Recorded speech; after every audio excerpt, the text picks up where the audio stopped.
जी मैं आप सबको सलाम। मेरा नाम अमून है। मैं आपको ईमान की 4 खास सच्चाई बता सकता हूँ। पहली सच्चाई, एक खुदा है दुनिया का खालिक और मालिक। दूसरी सच्चाई, एक खुदा में 3 शख्स हैं यानी बाप, बेटे, रूह कुद्दस। तीसरी सच्चाई, खुदा बेटा इंसान की निजात के लिए आदमी बना, दुख उठाया, सलीब पर मरा, फिर जी उठा और आसमान पर चढ़ गया। चौथी सच्चाई, खुदा नेकोकारों को हमेशा की ज़िंदगी की जज़ा, गुनाहगारों को दोज़ख की सज़ा देगा। आमीन। सलाम। मैं सुबह की दुआ पढ़ना चाहता हूँ। सुबह की दुआ। ऐ मेरे खुदा, मैं ईमान रखता हूँ कि तू यहाँ हाजिर और नाजिर है।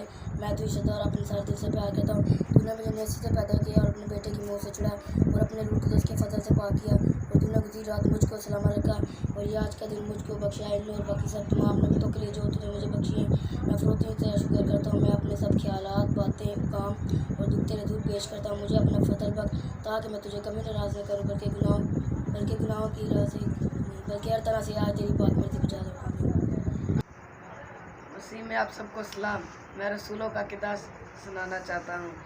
रसूलों का किताब। मैं मान रखता हूँ खुदा का रम वली पर जो आसमानों ज़मीन का खालिक है, और यीशु मसीह पर जो उसका इकलौता बेटा हमारा खुदावंद है, और वो कुदस की कुदरत से बेबी पर कुंवारी मरियम से पैदा।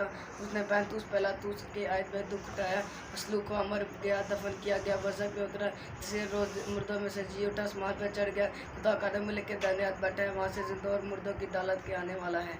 मैं मान रखता हूँ रूह कुदस पाक कहते कलीसिया मुकद्दसों की शराकत, गुनाहों की माफ़ी, जिस्म पर जिट, हमेशा की ज़िंदगी पर। आमीन।